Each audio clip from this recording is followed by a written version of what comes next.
हमने सारे प्रतिबिंब बनाने के सारे ऑब्जेक्शन देखे थे। कौन सा प्रतिबिंब वक्रता केंद्र किसे कहते हैं, फोकस दूरी किसे कहते हैं, और हमारा दर्पण का ध्रुव किसे कहते हैं, ये सारी चीज हमने क्लियर कर चुके हैं। अब इसको करने के, क्योंकि हमारा लास्ट उद्देश्य ये रहेगा, हमें दर्पण से प्रतिबिंब का निर्माण करना है। किसका निर्माण करना है? प्रतिबिंब का। चाहे प्रतिबिंब आभासी हो, चाहे प्रतिबिंब वास्तविक हो, चाहे प्रतिबिंब अनंत बन रहा है, चाहे प्रतिबिंब फोकस में बन रहा है, चाहे प्रतिबिंब वक्रता केंद्र फोकस के मध्य बन रहा है। प्रतिबिंब का हमें ओनली निर्माण करना है, ये हमें सीखना है। इसके अंदर प्रतिबिंब का क्या करना है? निर्माण दर्पण के द्वारा। इसी प्रकार से फिर हम लेंस के अंदर पढ़ेंगे धीरे एक स्टेप बाय। आज हम दर्पण के प्रतिबिंब बनाने के नियम देखते हैं। ठीक है, जल्दी दे। दर्पण, गोलीय दर्पण से गोलीय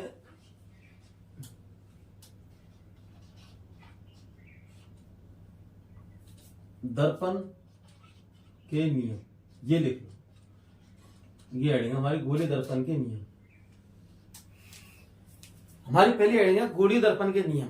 इसमें हम देखते हैं पहला नियम, मुख्य अक्ष के समांतर किरण।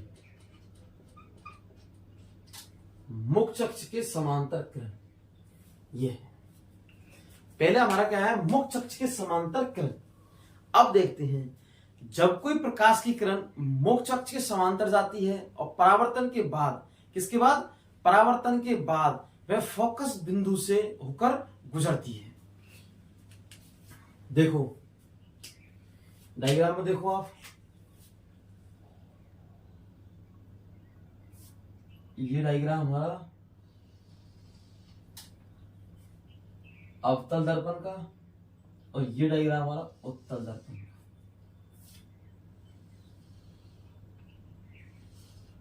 देखो दो डायग्राम है।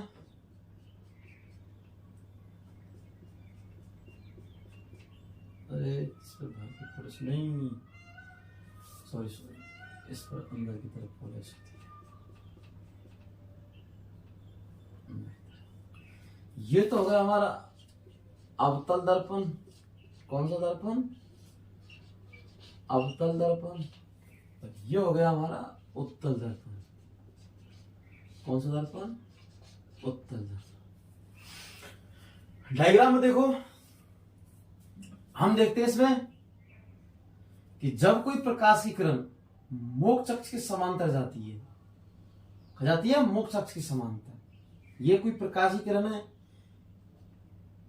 और ये हमारी मुख्य अक्ष से बीच वाली मुख्य अक्ष, जो हम इसको कल क्लियर करा चुके हैं। एक काल्पनिक आभासी रेखा होती है मुख्य अक्ष, और ये हमारी क्या है? मुख्य अक्ष। जब कोई प्रकाश की किरण मुख्य अक्ष पर जाती है, मुख्य अक्ष की क्या जाती है? समांतर जाती है, तो परावर्तन के बाद में ये फोकस बिंदु से गुजरती है। तो ये हमारा परावर्तन हो गया, परावर्तन घटना, और परावर्तन के बाद फोकस बिंदु से होकर गुजरती है या फिर गुजरती हुई प्रतीत होती है।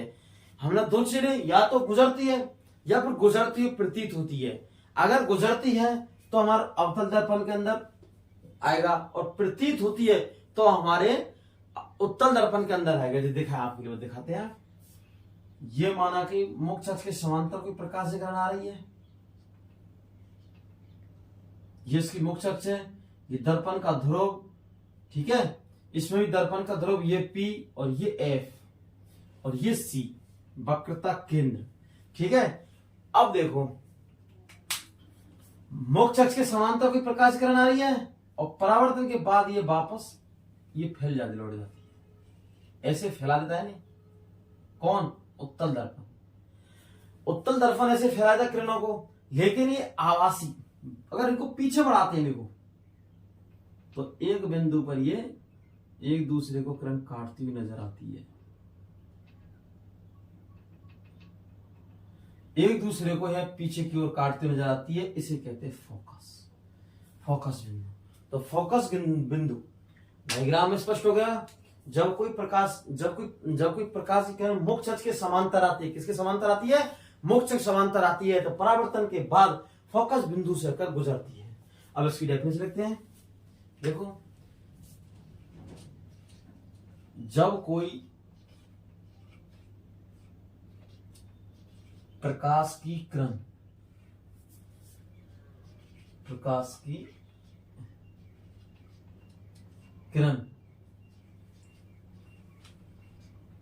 मुख्य अक्ष के समांतर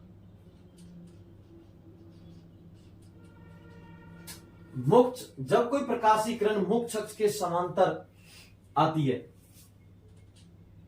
तो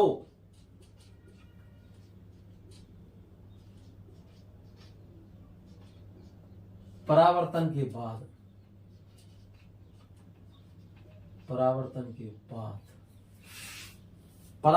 बाद मुख्य फोकस से गुजरती है। परावर्तन के बाद मुख्य फोकस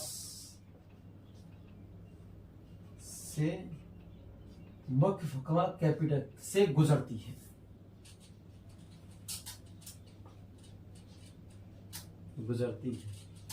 रूल्स फर्स्ट, नियम फर्स्ट, मुख्य अक्ष के समांतर किरण, जब कोई प्रकाशीय किरण मुख्य अक्ष के समांतर आती है और परावर्तन के बाद फोकस बिंदु से होकर गुजरती है या गुजरती हुई प्रतीत होती है। रूल्स फर्स्ट ये वाला देखो, ठीक है।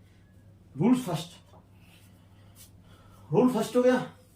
अब सेकंड रूल्स देखते हैं। इसके अंदर थोड़ा सा बोर्ड की शॉर्टेज लिए रूल्स सेकंड है हमारा फोकसीय किरण। क्या है? फोकसीय किरण। देखो, रूल सेकंड, फोकसीय किरण।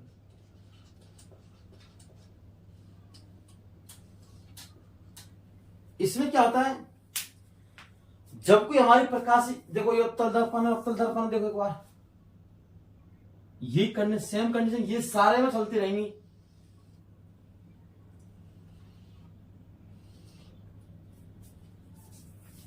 ये हमारा कौन सा है?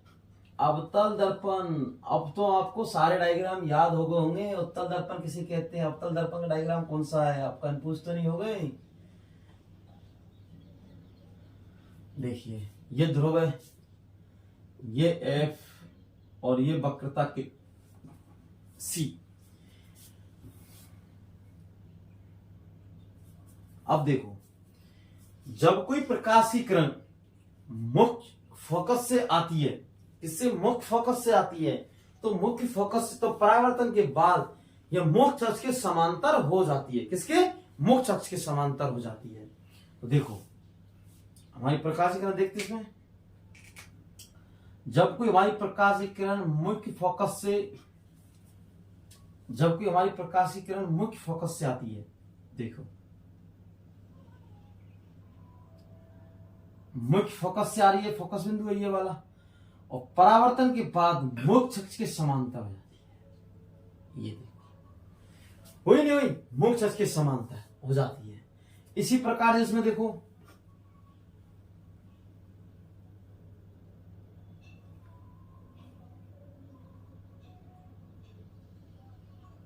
ये देखो, जब कोई प्रकाशीय किरण आ रही है और ये हमारा कौन सा है? फोकस बिंदु ये वाला एफ, तो मुख्य अक्ष के समांतर हो जाती है। ये वाला मुख्य अक्ष के समांतर एफ, ये दर्पण का ध्रुव पी, और ये अवतल हो गया। कौन सा? अवतल, और ये उत्तल हो गया। डायग्रामों पर से लिखने से बार बार आपको याद हो जाएगा, ठीक है। जब कोई प्रकाशीय किरण मुख्य फोकस से होकर गुजरती है तो परावर्तन के बाद मुख्य अक्ष के समांतर हो जाती है। देखो, मुख्य अक्ष के समांतर हो जाती है मेन एक्सिस के अंदर। इसी प्रकार इसमें देखो, जब कोई प्रकाशीय किरण आ रही है फोकस से और मुख्य परावर्तन के बाद मुख्य फोकस के समांतर हो जाती है। किसके? मुख्य अक्ष के समांतर हो जाती है। तो डेफिनेटली इसमें जब कोई प्रकाश की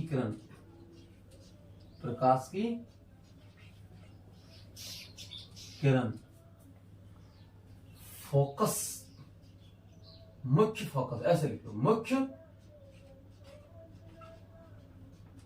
फोकस से होकर गुजरती है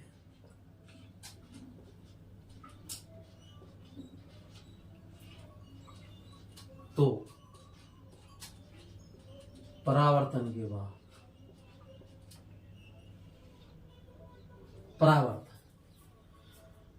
लेंस अगर आता है, आप अगर गोलीय दर्पण पढ़ रहे हैं हम, तो गोलीय दर्पण में हमारा उत्तल हो चाहे अवतल हो, इसके अंदर ओनली एक प्रकाश का परावर्तन की घटना चलेगी। लेकिन अगर आ जाता है लेंस, तो लेंस के अंदर अपवर्तन की घटना चलेगी। किसकी चलेगी? अपवर्तन की।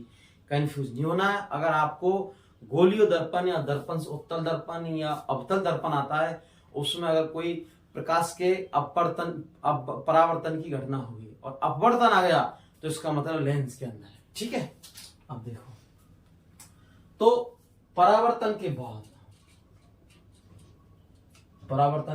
बाद मुख्य अक्ष, मेन अक्ष, मुख्य अक्ष के समांतर हो जाती है, मुख्य अक्ष के समांतर हो जाती है। ये देखो डायग्राम में, यह हमारा F, यह हमारा C वक्रता केंद्र, ये P, ये अवतल वक्र। जब कोई प्रकाश की किरण मुख्य फोकस से होकर गुजरती है, तो परावर्तन के बाद मुख्य अक्ष के समांतर हो जाती है। ठीक है, आपको ये क्लियर है सारी चीज?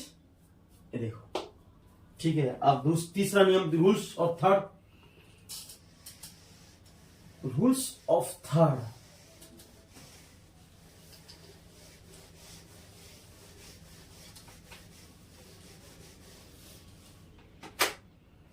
ऑफ अभिलंब किरण कौन सी है? अभिलंब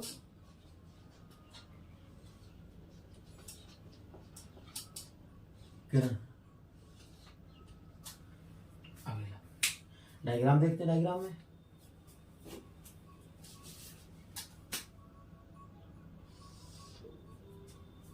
ये हमारे दो डायग्राम है, ये दोनों डायग्राम चलेंगे साथ साथ। दोनों भाई हैं, ये एक दूसरे के साथ साथ चलते हैं। देखो, इस बार थोड़ा कलर भर देते इसके अंदर, थोड़ा डायग्राम अच्छा लगेगा। लेकिन हमें डायग्राम से हमने समझना है ट्रिकी। तो देखो, ये हमारा क्या है? ध्रुव। और ये हमारा क्या है? सी, वक्रता केंद्र। रूल्स थर्ड क्या कहते हैं? सी एंड सी का रूल रहता है, सी एंड सी। जब कोई प्रकाश की किरण वक्रता केंद्र से होकर आती है, जब कोई प्रकाश की किरण वक्रता केंद्र से होकर आती है, तो परावर्तन के बाद वापस उसी माध्यम में या पुनः पथ पर लौट जाती है। दोबारा से देखिए, जब कोई प्रकाश की किरण वक्रता केंद्र से होकर गुजरती है, तो परावर्तन के बाद वापस उसी पथ पर लौट जाती है। ये देखो, मतलब वापस उसी पथ पर लौट जाती है। ये वाली वक्रता केंद्र वाली वापस उसी पथ पर लौट जाती है। और ये हमारा फोकस है, सी एंड सी। इसी पर आई और इसी पर लौट गई। किस पर? इस पर आई और इसी पर लौट गई। अब देखो, ऐसी घटना इसी के अंदर देखो, जब कोई प्रकाशी केंद्र वक्रता केंद्र से होकर गुजरती है, देखो ये सी और ये हमारा ए, तो वापस उसी माध्यम में लौट जाती है। ये डायग्राम है। तो हम डेफिनेशन लिखते हैं इसके अंदर कि जब कोई प्रकाश की किरण वक्रता केंद्र से अगर गुजरती है, तो वापस उसी पथ में लौट जाती है, अर्थात किसमें, उसी पथ में लौट जाती है। तो देखो, जब कोई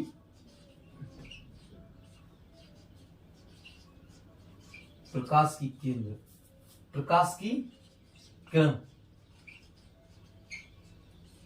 जब कोई प्रकाश की किरण, किसकी किरण, प्रकाश की किरण, जब कोई प्रकाश की किरण वक्रता केंद्र,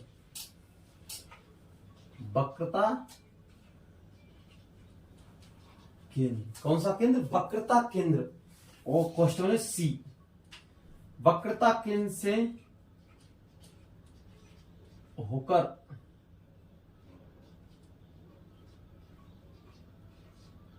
गुजरती है, खासे वक्रता केंद्र से होकर गुजरती है, तो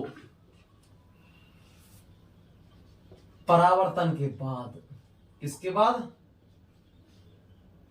परावर्तन के बाद पुनः, पुनः लिख लो, वापस लिख लो, पुनः उसी पथ की ओर, पथ की ओर लौट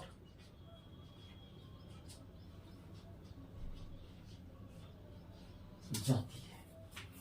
जब कोई प्रकाश की किरण वक्रता केंद्र सी से अगर गुजरती है, किससे, सी से अगर गुजरती है, तो परावर्तन के बाद पुनः उसी पथ पर लौट जाती है, मतलब जिस पथ से आई और उसी पथ पर लौट गई, इसलिए इसको कहते हैं सी एंड सी। क्या कहते हैं इसको, सी एंड सी, सी एंड सी, मतलब प्रकाशी केंद्र सी से आई, वक्रता केंद्र से आई और सी पर ही वापस लौट गई, किस पर, सी पर ही वापस लौट गई, इसलिए इसे कहते हैं वक्रता केंद्र।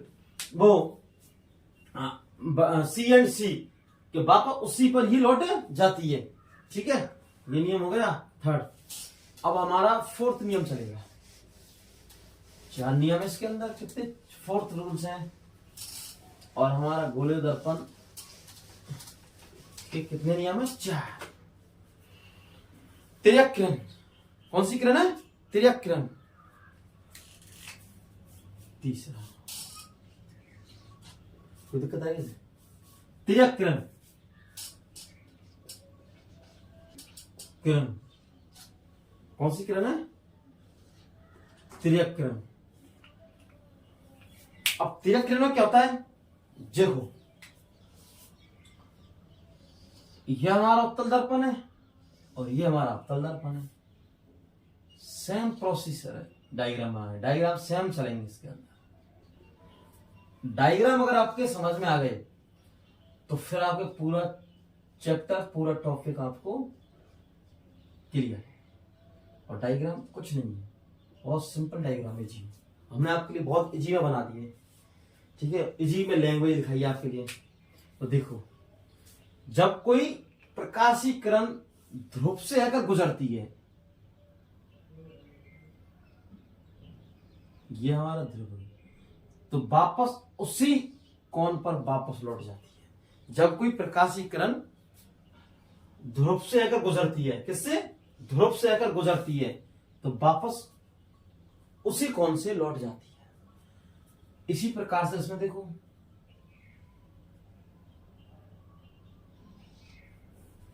देखो ये हमारा ध्रुव है, दर्पण का ध्रुव। जब कोई प्रकाशी किरण ध्रुव से होकर गुजरती है तो वापस उसी कोण से लौट जाती है, किससे, उसी कोण से लौट जाती है। देखो ये हमारा फोकस हो गया, ये हमारा वक्रता केंद्र हो गया। अब देखो हम इसके अंदर ये 2 कोण बन रहे हैं, क्या बन रहे हैं, नहीं बन रहे 2 कोण, ये वाला ये वाला। क्या इसको कोण आर और कोण आई लिख सकते हैं, नहीं, कोण आई और आर लिख सकते हैं इनके लिए। तो कोण आर और कोण आई, परावर्तित किरण और आपतित किरण। ठीक है, आप इसको कोण लिखो आई, ये वाला ऊपर वाला, और नीचे वाला लिखो आर। इसी प्रकार इसको लिखो कोण आई कोण आर, कोण आई और कोण आर, ये वाली किरण और ये वाली किरण। ये वाली कौन आई और कौन आर, ठीक है। ये हमारा हो गया आपतित दोनों का मान, आपतित किरण मतलब कौन आई और परावर्तित किरण कौन आर, लिख सकते हैं। तो देखो जब कोई प्रकाशी किरण ध्रुव से अगर गुजरती है तो वापस उसी कोण से वापस लौट जाती है। कैसे लौटती है? वापस उसी कोण से लौट जाती है। लौट रही है। अगर ये माना कि ये प्रकाशी किरण 40 डिग्री कोण से आ रही है, कितने 40 डिग्री कोण से आ रही है, तो ये 40 डिग्री कोण से ही गुजरेगी। क्यों? क्योंकि कोण आई बराबर कोण आर होता है। देखो कोण आई बराबर कोण आर, ये आपने पढ़ चुका पढ़ा चुका आपके लिए। कोण आई बराबर कोण आर, अगर कोण आई का मान 40 है 40 डिग्री, तो इसका भी मान 40 डिग्री होगा, क्योंकि आपतन कोण और के नियम मतलब परावर्तन के नियम में पढ़ाया था आपके लिए। कोण आई बराबर कोण आर के मान सदैव बराबर होते हैं, ठीक है। तो इसमें लिखते हैं डेफिनेशन की। जब कोई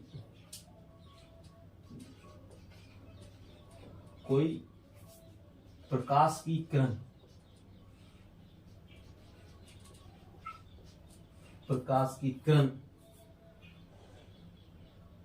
दर्पण के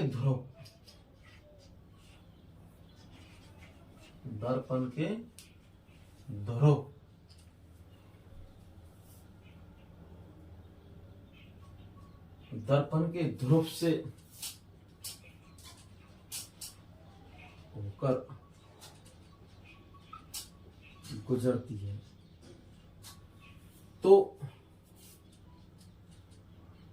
है तो परावर्तन के बाद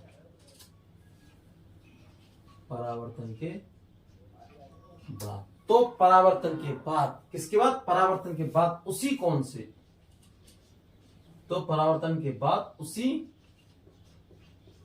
कोण से